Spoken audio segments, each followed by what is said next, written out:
বাহ, এটা কোনো কাজ করছো তুমি না? তুমি মাত্র 2 ঘন্টার মধ্যে রেডি হয়ে গেলাম। আজকে আমার বাড়িধারা ক্লাবে একটা স্পেশাল পার্টি আছে, আমি ওটার জন্য কি সুন্দর করে রেডি হব না? তোমার কিন্তু মনেই হইতেছে না যে তুমি আমার বউ, মনে হচ্ছে পাশের বাসার ভাবি। আচ্ছা, নিজের বউকে কেউ পাশের বাসার ভাবি বলে? কারণ মানুষের নিজের কোনো কিছু ভালো লাগে না, অন্যেরটা ভালো লাগে।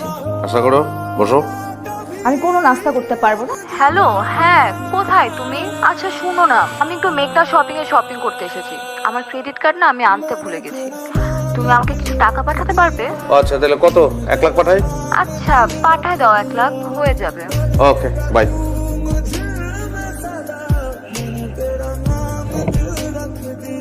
রাহাত, আমরা জাস্ট ফ্রেন্ড। পাগল, এই পাগল, জাস্ট ফ্রেন্ড কখনো হয়? হয় ফ্রেন্ড, না হলে ফ্রেন্ড না। ওই তো, আমরা খুব ভালো বন্ধু। একটা গ্লাস, 2টা স্ট্র। কেন? আর একটা স্ট্র আনতে বলো, আমি তো ফ্রেন্ড। 3 জনে একসঙ্গে চুমুক দিব, আধুনিক সমাজ ব্যবস্থা।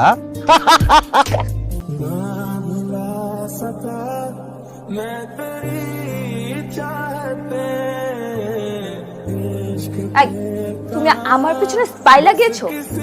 নিজের বউয়ের পেছনে কেউ স্পাই লাগায়? তুমি এত নীচ, এত জঘন্য হয়ে গেছো। এই, তোর শিল্প সাহিত্য বন্ধ কর। আর বই করছো তুই? হ্যাঁ অবশ্যই আমি নিচ, আমি জঘন্য। আমার বউ না চাইলে আমি বুঝে যাই যে তার অলংকার লাগবে। আমার বউ আমার দিকে চোখ তুলে চাইলে আমি বুঝি তার জ্বর আইছে। চোখ তুলে চাইলেই বুঝি তার আলাদা একটা গাড়ি লাগবে। চোখ তুলে চাইলেই বুঝি তারা ওয়েস্টিনে নিয়ে যেতে হবে, মালয়েশিয়া নিয়ে যেতে হবে। কিন্তু আমি বুঝতে পারি না যে তার একটা বয়ফ্রেন্ড লাগবে, যার সঙ্গে সে লীলা খেলা করবে। আমি তো মানুষের পর্যায়ে পড়ি না। এসব পিকচার আজকাল এডিট করা যায়। কোন অ্যাঙ্গেলে? কোন অ্যাঙ্গেলে আমারে তোর বলদ মনে হয়? এই নির্মম শহরে যে টাকা রোজগার করতে পারে সে কোনোদিন বলদ না, এটা মাথায় রাখবি। তোমার কথাবার্তা শুনে এখন আমি একদম বিশ্বাস করতে পারছি না। তুমি এসব পিকচার এডিট করে নিয়ে আসছো আমাকে নিচ দেখানোর জন্য। তোর যে মারমু সেই পরিশ্রমটা আমার করতে ইচ্ছা করতেছে না। আমার সাইন করা আছে, তুই আর তোর দেনমোহরের 20 লাখ টাকা তোর অ্যাকাউন্টে পাঠাই দিছি। ওই বাড়িটা ভালোবাসে দিয়েছিলাম তো, ভিক্ষা দিয়ে গেলাম, ভিক্ষা। এটাই ক্ষুধা। কি ব্যাপার? সন্ধ্যা থেকে তোমাকে আমি ফোন দিচ্ছি, ফোন ধরো না কেন? ড্রিঙ্ক করার সময় না ফোন আসলে মেজাজ খারাপ হয়ে যায়। আর এই যে দিনের পর দিন কাজ না করে যে পার করে দিচ্ছ, তাতে কি নিজের উপর একটু মেজাজ খারাপ হয় না তোমার? আমি তো কাজ করতে চাই। আমি যে কাবিনে যে 20 লক্ষ টাকা পেয়েছো না, তুমি এটা আমার ট্রান্সফার করে দাও আমার অ্যাকাউন্টে। আমি একটা হেভি একটা বিজনেস প্ল্যান করেছি। টাকা পাওয়ার সাথে সাথে মানে কাজে নেমে পড়ো। 20 লক্ষ টাকা তুই 1 টাকাও পাবি না। এই যে আমার এই ফ্ল্যাটে ফ্রি থাকছিস না, এটাই তোর জন্য। টাকা পাবো না তাহলে তোকে কেন বিয়ে করবো? টাকা যদি আমি নাই পাই তাহলে আনোয়ারের ছেড়ে দেওয়ার জিনিস আমি বিয়ে করার তো দরকার ছিল না। আহা, আমি তো তোমাকে ভালোবেসে সবকিছু ছেড়ে চলে এসেছি। ভালোবাসা না, ভালো তো তোকে আনোয়ার বাসতো। তুই যেহেতু সেই আনোয়ারকে ছেড়ে আমার কাছে আসতে পেরেছিস, তুই আমাকে ছেড়ে যে আরেকজনের কাছে যাবি না তার গ্যারান্টি কি? টাকা যদি নাই পাই তোর মতো সেকেন্ড হ্যান্ড জিনিস তো বিয়ে করার দরকার ছিল না। আমার ছিল। আমি নিজের হাতে নিজের জীবনটা শেষ করে ফেললাম।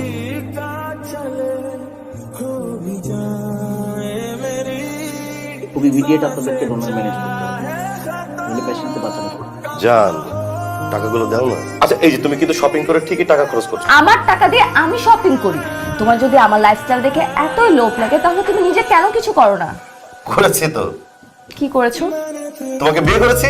টাকার জন্য এতটা নিচে নেমেছিস? আমাকে বিয়ে করেছিস টাকার জন্য? হ্যাঁ নামতে পারলাম, যদি আরো নিচে নামতে হয় তাহলে আরো নিচে নামতে।